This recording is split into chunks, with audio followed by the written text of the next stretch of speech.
says live. Hello, Richard. Happy almost May. Can you believe it's almost May?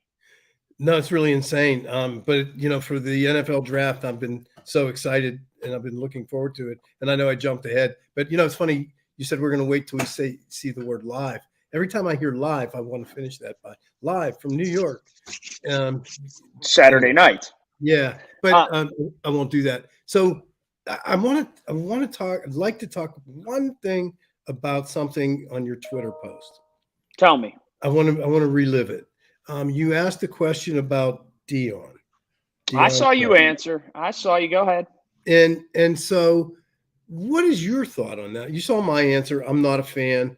I think he's a loudmouth, and I think he's more me than we. But what do you think about it? Well, it was very interesting in the results, and I think it spoke to society in our current structure, and especially younger people. The question was posed: Will Deion Sanders be a success or failure? And so many people I saw, particularly that are younger than me, and I'm 46. I'll be 47 this year. So many people in their 30s and younger responded, he's already a success. Look at how many people are paying attention to Colorado football. Or, wow, their spring game had so many people there. Or, look at all the merchandise they've sold. Or, look at how many eyes are on Colorado. Can I reserve judgment and only call him success if he wins football games? It's well, that was the question. Yeah. But people view success now in so many peripherals and so many things that are out here tangentially. Whenever, for me, and maybe I'm old school, the success, I don't think he'll be a success. I think he'll be okay. But that will be judged simply by a win and a loss record, not if more people are watching Colorado football games. That's pretty interesting. That's really pretty interesting. I hadn't really thought about those perspectives. I really my mind went immediately only to wins and losses. I don't think that it matters how many people. I mean, is it going to matter if he continues to lose? How many people are looking? I mean, I don't know. That's a really interesting societal comment. I think that, yeah, that's pretty interesting. From that one question, you got a view, a snapshot of our entire culture. It's interesting. Yeah, it was interesting to me, and I think it continues to be. It's kind of like, all right, how we view success so many times, especially, and look, I don't want to be some get off my lawn kind of guy or some old guy, but we've skewed the answer is just the answer, and result is just result, and it's black and white, win, loss. And I find so many people now try to have their own spin on what is just a yes or no proposition. Yeah. Did you win or did you lose? That's it. Right. And so, of course, with Dion, I have a natural competitive part of me that, my very, very good friend and ex-partner, Rod Woodson. So I have to go anti-Dion and pro-Woodson. But I don't even know where they are in the standings. Who had more pick sixes? I think. Oh, I don't know. That's a great question. See, Dion is about him. There's no question. Yeah. But I don't all the way dislike everything he's all about, because I think once he gets kids into a system and everything like that, he makes them work and he makes them earn things. But let's not kid ourselves. His selling point is himself. He's bigger than the program everywhere he's been. Yeah. And that's but that going in, you're not surprised by it. Yeah, but you didn't, your question was simple. Will he be a success? Right. What do you think about it? No? Hell no. I don't think anybody, and see, then it expands into business and everything else. I don't think you can be successful in every level if you're more about yourself than about the other people. I mean, you just can't be. I mean, and it has to be organic. It can't be, fake. And somebody said to me once, people don't care what you know until they know that you care. And I think that's really, it's an intrinsic inside out view. But once people really believe in you, I think things change a little bit. Chelsea's sitting here saying, I don't believe in you. Yeah. Well, but that's okay. But I think it's a very, very true statement. So once you know what somebody's intentions are, that they're really there for you to help you grow, help you learn, and really help you achieve that 2-year, 3-year, 5-year plan. It's actually a great exercise. It really made me think about, boy, I wish I had the time. I'd like to talk to 300 people that work here and ask each one of them, what their 5-year plan is, what their 10-year plan is. How can I help you? What can I do? I wish I could do that. And it's an excuse, but I think it's really a valuable thing to do with everybody. It feels empowering. that's interesting. That really is interesting. I don't know. I find Dion fascinating because I find not necessarily him fascinating. I find the reaction to him more fascinating than him fascinating, and how polarizing of a figure he is. Yeah, I can't stand him. I'll be more clear. I can't stand him. Ow. No, I can't stand him. I really can't. Flash, no, too much flash. But let me ask you, where do you see yourself in 5 years? I don't know. I'll be older than 50, which is scary. No, it's not. 50 is a great age. I guess. I don't know. I'll find out when I get there. A long time ago. I'll find out when I get there. I don't know. I am real big on separation of work and family. Like I want to take as little work home with me as possible. I want to have my family time consolidated to that and not intermingle those two.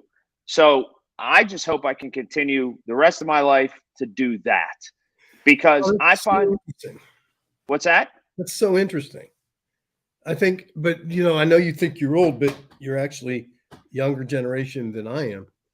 And I actually had this conversation with somebody else who is a CEO of a major company. I had it this morning. And he said he resigned. And I said, why? And he said, because if I would continue to work for this company, the expectation is I basically live in an airplane. I go from city to city. When I first took the job as CEO, I had one child. He was a newborn, didn't matter.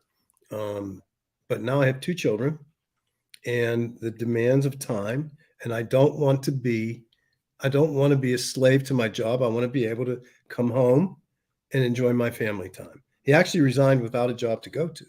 Wow. Yeah, because he believes so strongly in what you just said. And I do believe that's generational. And because I'll be honest with you, I don't have that feeling. I have it now. In retrospect, I would say probably a little guilt. But to get to the level of success, I felt it was incumbent upon me to be able to provide for my family in a way that maybe I didn't have it, that maybe I didn't want them to have to worry about paying for their college education or their first car or their first house or whatever. I wanted, because basically, I am a control freak. So I wanted to make sure that could happen. Yeah, I think it's interesting.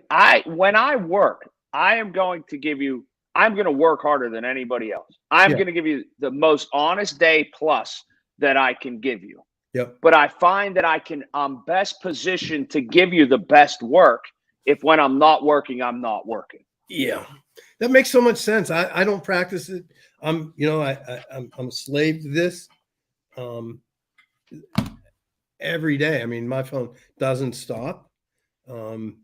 Each of my general managers checks out every night on the phone with the results for the day, the results for the month, every single night for 20 years.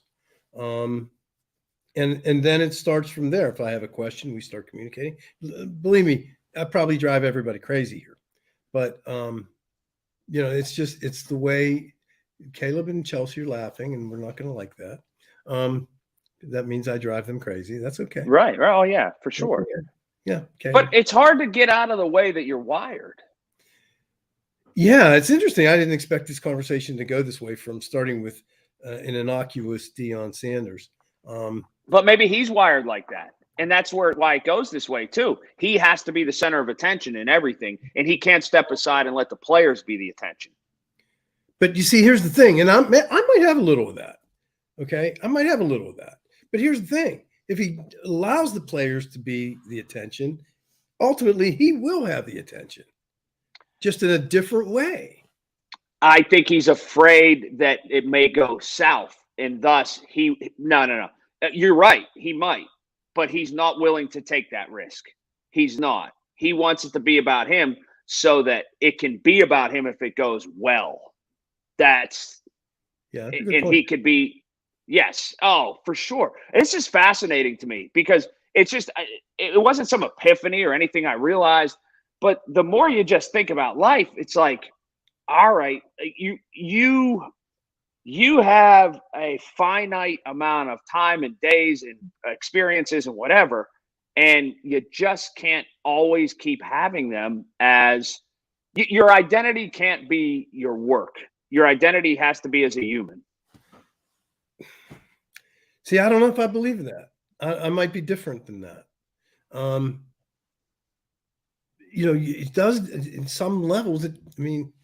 I'm apologizing for it, but it does define you, and for me, it defines me. It defines me. It gives me.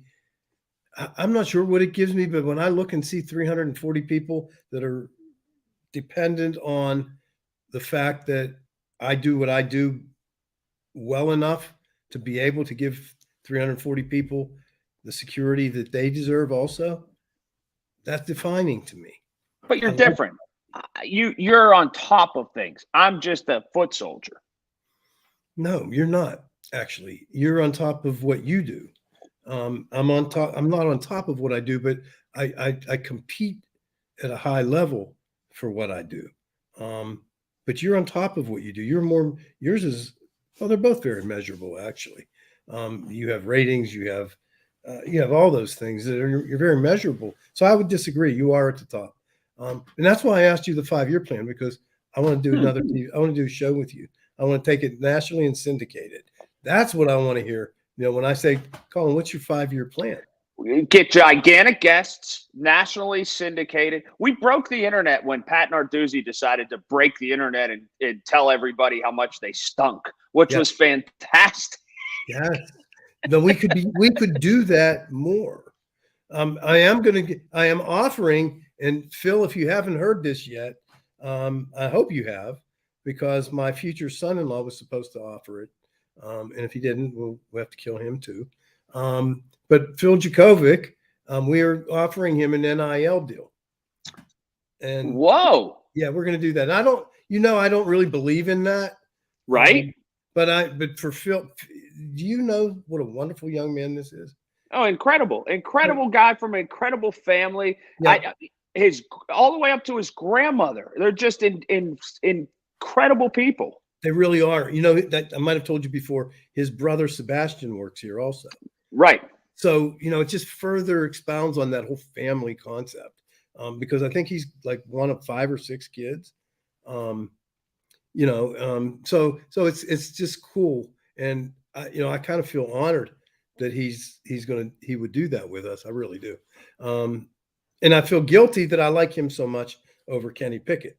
So, but can you get Phil in a cowboy hat?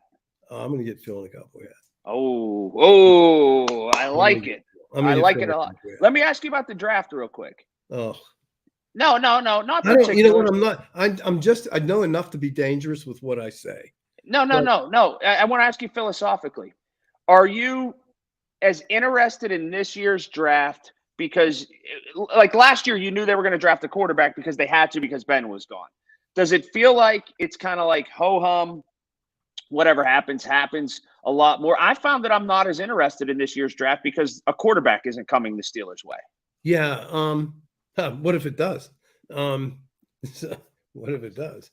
Because then you start talking about Mason Rudolph and everything else, what happens there. But aside from all that, yes, I am, because I really like what Omar's done so far. I love the guy from Philadelphia on the offensive line. I can't remember his name, but I love him. I'm really excited to see what they do. I don't think they'll go Joey Porter. And I don't know how you feel about that, but I think they will. I you think think he's they go there. Joey Porter? I actually think they will if he's there. And not this is something, and it's something that I talked about earlier in the week on the show. I think Joey Porter is kind of being done a disservice right now because his name is Joey Porter. If his name wasn't Joey Porter, people just refuse to look at him as a really good football player. And if his name wasn't Joey Porter, the Steelers would still look at him as the same, as somebody that's very draftable at the 17th position. I don't think, and the biggest thing for me is I don't think he'll be available. I don't think he'll be there at 17. And the only judgment I have, I've never seen him play, but I will tell you, and I said this once before in a prior show, the one person that I know and respect in this business is Ken Wisenhunt. And Ken Wisenhunt has told me on several occasions, Richard, this kid can play. He will go in the top 10. That's what he said to me. He will go in the top 10. And that was before draft talk was even out there. And Kenny really, he has my respect a lot. So if he tells me Joey will go in the top 10, I'm thinking Joey will go in the top 10. But, wow. But I love the line choices, and I've said all along, I would, if it were me you talk about build from the inside out, I'm fortifying that defensive line. I'm fortifying that defense. My goal is to keep everybody under 16 points that could score on me. If you can keep everybody 16 and under, you're going to win some ball games. I know you love that old school football. Try to win 20-17, grind it out. Don't really count on the skill position players that much. Get a lead and hand the football off. Yes, you do. I want them both. I want them both because when I go on the other side, I go, wait, I love that they hired Allen Robinson, and I think that's really sending a message. But here's a question to Deontay: if Deontay, continues to develop the drops, what do they do with his contract? Can they cut him and not pay him? No, that's not going to happen. They're going to ride it all the way out. But can they? They could, but that's not going to happen. If they cut him, does he still get paid? Well, no. I mean, he would get paid, but he's not. They're not going to cut him this year. Here's what's going to happen, and this is the story with Deontay Johnson. George Pickens has now had all offseason to work on being good. George Pickens has now had all offseason to be in the playbook, and George Pickens has now had all season to learn how to be a pro. How Deontay Johnson deals with essentially a demotion because George Pickens is going to be really good is going to say a lot about his character and his future. Because I think it's absolutely going to happen that George Pickens leapfrogs over Deontay Johnson on the depth chart pretty early in the season. So you're saying that they didn't use him a lot because he wasn't experienced?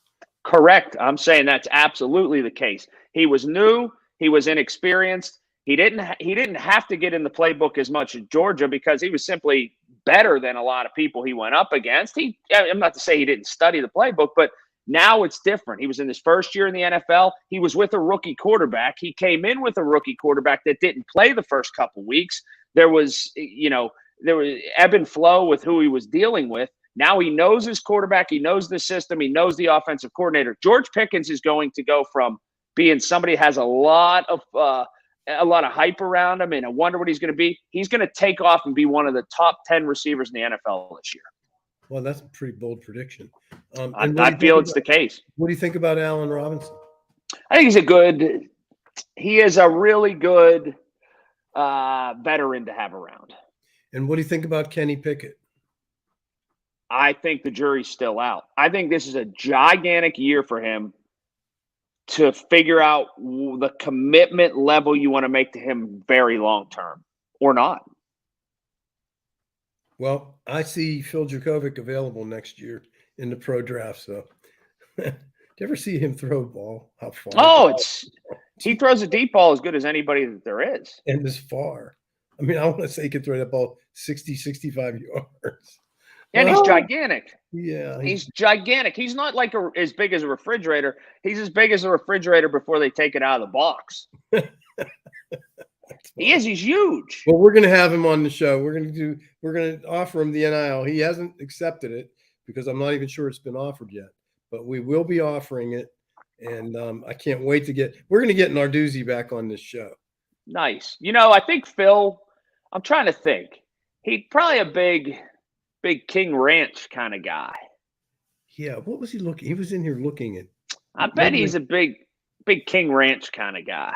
Yeah, that's a good idea. We'll suggest that. I don't think he's an edge guy. No. I don't think he's, no. He's not an electric guy. Nah. No. He's rough and tumble. Yeah, for sure. I mean, those streets are mean in Gibsonia. Okay, so what else do we have to talk about? Are we done? The Pirates, real quick. Financial commitment to Brian Reynolds, and a big one, over $100 million. Does it change the way you feel about ownership? Well, he just proved us all wrong. For now. And maybe he just went back and looked at his balance sheet and said, okay, this is the year. We can afford it. Let's go. Or maybe he looked at the Facebook comments and said, man. But is one player enough to do that? And that's a good question. I mean, they signed Brian Hayes last year for $70 million. So maybe this is a renewed commitment. Well, I think what it is it's like the NFL. The NFL wants to win today. The Aaron Rodgers thing, by the way, I think is a joke. I'm not an Aaron Rodgers fan. They won't win 9 or 10 games. No, I agree. He's not going to make them that much better. I agree with that. But they went out. They pay him big money because they want to win today. And I think our ownership at the Pittsburgh Pirates might have that same mentality. You have Andrew McCutchen. You have him for at least, let's call it a year, right? That's his swan song. He does have talent. So you start to build around him, maybe somebody for today and tomorrow. And maybe they're going after it, and we'll see with the rest of their signings. But maybe they're going after it and they're looking at it saying, hey, this could be a chance for us to take that 1 year and really, really be successful. So I don't know. But I don't think one person is going to make a difference.